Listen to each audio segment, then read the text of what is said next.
एक गांव में नमक का व्यापारी रहता था, जिसके पास एक गधा था।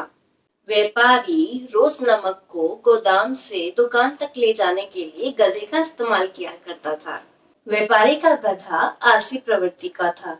वह काम से बचने के लिए रोज नए उपाय सोचता रहता था। गोदाम से दुकान तक के रास्ते में एक नदी पड़ती थी।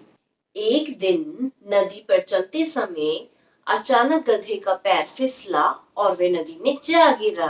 नदी के पानी से नमक की बोरियां भीग गईं।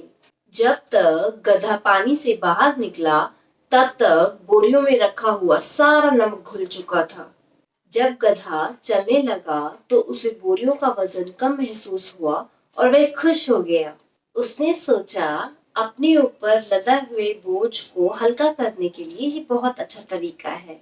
अगले दिन वह जानबूझकर नदी में गिर पड़ा। नमक पानी में घुल जाने की वजह से बोरियों का वजन फिर कम हो गया। इसके बाद से वह हर रोज ऐसा ही करने लगा। रोज रोज गधे की ये हरकत देखकर व्यापारी उसकी चालाकी समझ गया। उसने गधे को सबक सिखाने का फैसला कर लिया और अगले दिन नमक के स्थान पर रुई को बोरियों में भरकर गधे की पीठ पर लाद दिया।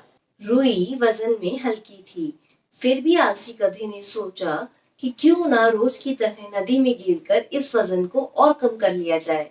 इसलिए वह जानबूझकर नदी के पानी में गिर पड़ा। लेकिन इस बार बोरियों में नमक नहीं बल्कि रुई थी, जो पानी में भीगकर वजन में कई गुना बढ़ गई।